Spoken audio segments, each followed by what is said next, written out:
সে লঞ্চটা দেখ, 2 তলা আর উপরে আলো লাগানো, একেবারে ভিআইপি। মনে হচ্ছে চাঁদটাও আমাদের সাথে যাচ্ছে।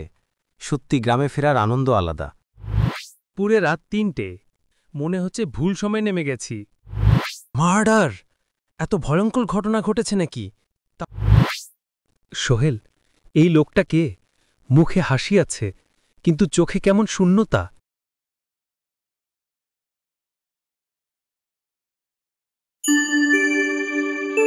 কত বছর পর গ্রামে যাচ্ছি ভাবতে পারিস?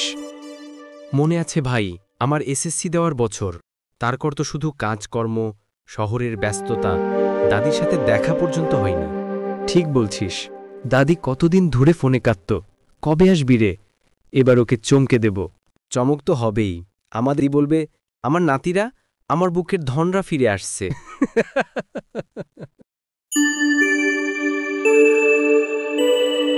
দেখ দেখ, সদরঘাটে যেন আলো আর ভাগর, কেমন যেন একটা আলাদা আবহ। হ্যাঁ ভাই, ছোটবেলায় বইয়ে পড়তাম সদরঘাট নিয়ে, আজ সত্যি দেখে মনে হচ্ছে সিনেমার দৃশ্য। এই লঞ্চটা দেখ, কেমন ঝকঝকে, মনে হচ্ছে ভেতরে গেলে রাজপ্রাসাদের মতো হবে। আরে ওইটার চেয়ে ডান পাশের লঞ্চটা দেখ, 2 তলা আর উপরে আলো লাগানো, একেবারে ভিআইপি। আমরা যদি ভুলে কোনোটা ধরেই ফেলি, নদীর মাঝখানে নামতে হবে নাকি? তুই নামলে আমি নামব না। আমি গিয়ে দাদির কাছে বলবো শাহিন মাঝ নদীতে সাঁতার কাটতে গেছে।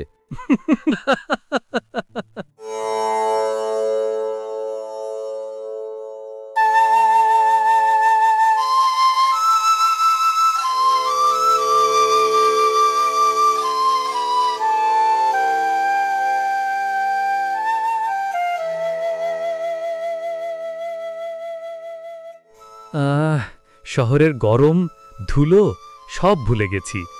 এই হাওয়ার ঝাপটা বুকের ভেতর পর্যন্ত ঢুকে যাচ্ছে। এই হাওয়া, এই নদী মনে করিয়ে দিচ্ছে শৈশব। মনে আছে আমরা ছোটবেলায় নদীতে ঝাঁপিয়ে পড়তাম? মনে আছে, তুই তো ডুবেই যাচ্ছিলি, আমি টেনে তুলেছিলাম। সেই থেকে তুই ভাবিস তুই নাকি বড় সাঁতারু, অথচ আজও নদীর গভীরে নামতে পারিস না। দুইজনে হেসে আবার নীরব হয়ে চারপাশের দৃশ্য দেখে। আরে ভাই, নদীর উপরে চাঁদটা কি সুন্দর লাগছে দেখ। মনে হচ্ছে চাঁদটাও আমাদের সাথে যাচ্ছে। পুরে রাত 3টে, এখন কি হবে? কোনো গাড়ি, ট্রেন কিছুই তো নেই। এত রাত, শহরটা নীরব হয়ে গেছে, মানুষও দেখা যাচ্ছে না। ভাই, মনে হচ্ছে ভুল সময় নেমে গেছি, হয়তো তাই।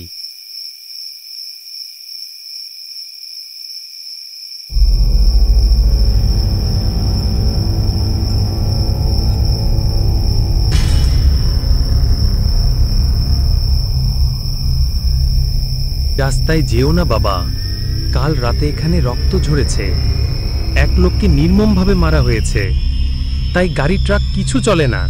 মার্ডার! এত ভয়ঙ্কর ঘটনা ঘটেছে নাকি? তাহলে আমরা যাব কই? ওই সামনে 4 দোকান আছে, সেখানে রাত কাটাও, সকালে নিরাপদে যেও। কি করব সোহেল? ওনার কথা শুনবো নাকি আগাই? মনে হয় শোনা ভালো, কিন্তু মনে হচ্ছে এই রাস্তার কেমন যেন রহস্য আছে। ভাই, আমার কেমন জানি ভয় ভয় লাগছে। ওই লোকটা কি বলে গেল? আমারও কেন যেন ভয় লাগতেছে। রোডটাও অদ্ভুত লাগতেছে। মনে সাহস রাখ, কিন্তু এলাকাটা একেবারে নীরব কেন? একটা মানুষও নাই। আমার মনে হয় ওই লোকটির কথা শুনলে ভালো হতো। চা দোকানে থাকতাম, সকালে মনে হয় আসলে ভালো হতো।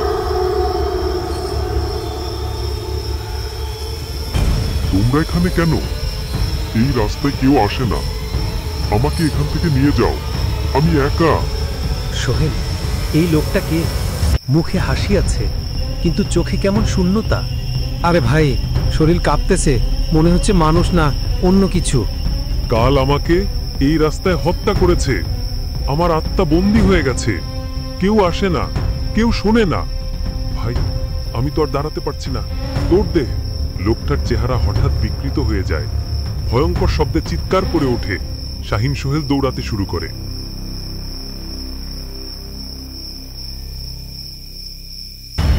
আল্লাহ রে, এ কি দেখলাম আমরা? আমি তো ভেবেছিলাম মনের ভুল। না ভাই, ওটা সত্যি।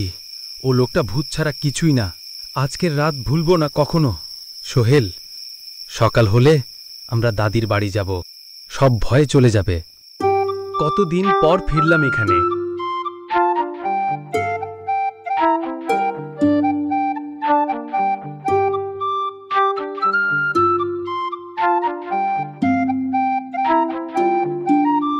আরে আমার সোনারা, তোরা এতদিন পর এলি, কেমন আছিস রে?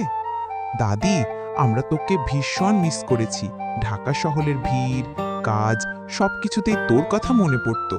দাদি, আজ কিন্তু তোমার হাতের পিঠা খাবো। তুমি ছাড়া এমন স্বাদ আর কোথাও পাই না। হায় রে, তোরা দিনে দিনে কত বড় হয়েছিস। এখন তো কাজ কাম, টাকা পয়সার চিন্তায় ব্যস্ত থাকিস। আমাদের মতো বুড়োদের কথা আর কে মনে রাখে?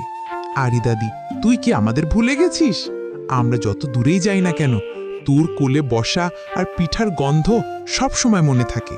তাই তো শহরের কাজ কাম শেষে দৌড়ে এসেছি তোর কাছে।